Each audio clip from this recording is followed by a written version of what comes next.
আপনি আগে এই ছবিগুলো ভালো করে দেখুন। বর্তমান সময়ে এই ছবিগুলো কিন্তু খুবই জনপ্রিয়। আপনি চাইলে আপনার নিজের ছবি অথবা আপনার প্রিয় মানুষের ছবি দিয়ে এরকম ছবি কিন্তু তৈরি করতে পারেন, যেটা দেখতে খুবই চমৎকার। কিভাবে এই ছবিগুলো তৈরি করবেন চলুন এখনই দেখিয়ে দিব। মাত্র 1 মিনিট সময় লাগবে কাজটাকে করতে। আর তার আগে অবশ্যই এখনই আমাকে ফলো করে রাখুন, চ্যানেল থেকে দেখলে সাবস্ক্রাইব করে সাথে থাকুন।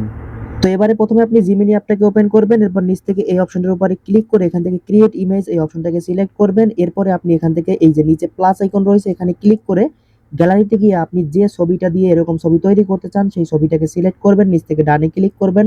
এবারে ডেসক্রাইব এখানে আপনি এই যে প্রম্পটটা আমি লিখে দিয়েছি এটাকে আপনি লিখে দিয়ে এখানে সেন্ড করবেন। এই যে ভালো করে লক্ষ্য করে দেখুন, এই যে প্রম্পটটা আপনি দরকার হলে স্ক্রিনশট দিয়ে নিন, এরপরে আপনি এই লেখাটা লিখে আপনার ছবি দিয়ে সেন্ড করে দিবেন। তাহলেই দেখতে পারবেন কিছুক্ষণের মধ্যে আপনাকে কিন্তু এরকম একটা ছবি তৈরি করে দিবে। ভালো করে দেখুন, উপরের ছবিটা দেখুন এবং এই ছবিটা দেখুন কতটা চমৎকার। এরপর আপনি ছবিটা ওপেন করে নিচ থেকে সেভে ক্লিক করে ফটোটাকে আপনি সেভ করে নেবেন। যদি আজকের এই ভিডিওটি ভালো লাগে অবশ্যই চ্যানেলটিকে সাবস্ক্রাইব করুন এবং পেজ থেকে দেখলে ফলো করে সাথে থাকুন।